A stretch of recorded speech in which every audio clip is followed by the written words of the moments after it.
Hello everyone, welcome back to my channel Java Expert Tutorial. So guys, today we will discuss about one of the most interesting topic, OOPS. OOPS stands for Object Oriented Programming. In this video we will discuss about OOPS, what is OOPS and what are the advantages of OOPS, and we will also see OOPS concepts. So let's start with what is OOPS. OOPS stands for Object Oriented Programming. Object-oriented programming is a methodology to design a program using classes and objects.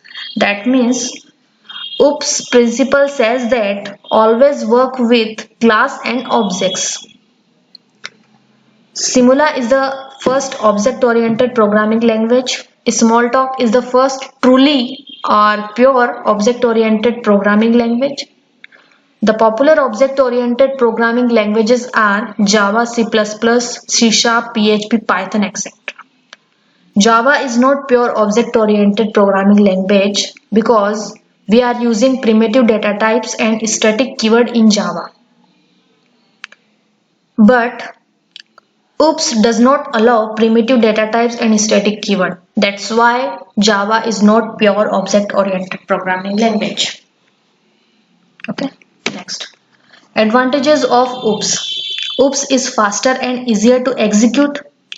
OOPS provides a clear structure for the programs.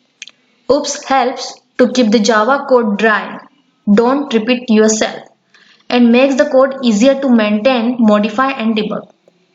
OOPS make it possible to create full reusable application with less code and shorter development. Okay.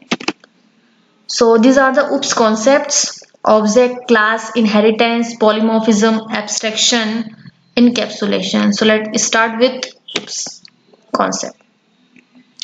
So object, any entity that has state and behavior is known as object.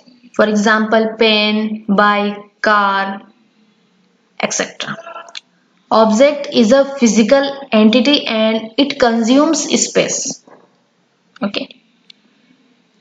Then class. Collection of objects is called class. It is a logical entity. A class can also be defined as a blueprint from which you can create an individual object. So let's understand with the example. So guys, as you can see, there are three cars: Ertiga, XUV 500 and Swift. These cars are objects and it consumes some space and it is physical entity. Okay. And when we talk about class, now suppose if you are thinking about buying a car, then car is a class and model, color, brand are data fields. You can say that variables, and speed is a method. So this is logical entity. So this is class and this is objects. Class does not consume any space. Okay. Inheritance. When one object or class acquires all the properties and behaviors of a parent object or class is known as inheritance. It provides code reusability and it is used to achieve runtime polymorphism. Okay. So let's understand with the real life example. Suppose your parents have some property. Okay. Your parents have some property. So after a few years, it will be yours. Okay. So this is parent-child relationship or inheritance. Okay. Polymorphism.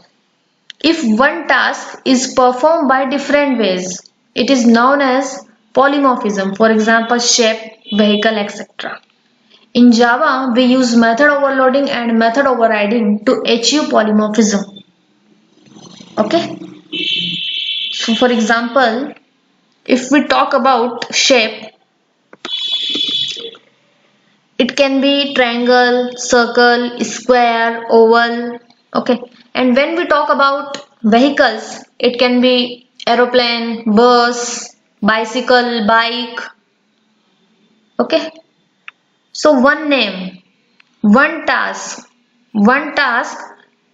is performed by different ways is known as polymorphism. Okay. Abstraction.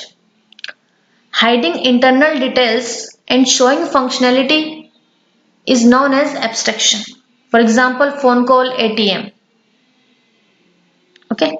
So guys, when we talk about phone call and ATM, we just using the functionality of ATM and phone call.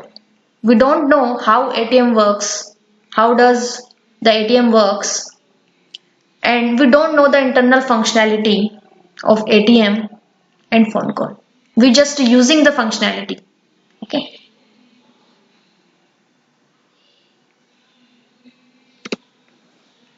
Encapsulation.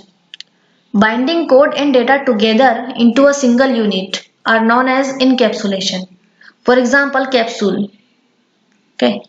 As you can see in this example, a capsule is a combination of different medicines. Okay.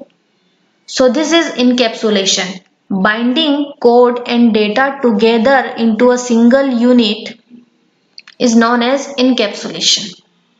Okay. So thank you guys for watching this video. See you in the next video. Bye bye. Take care.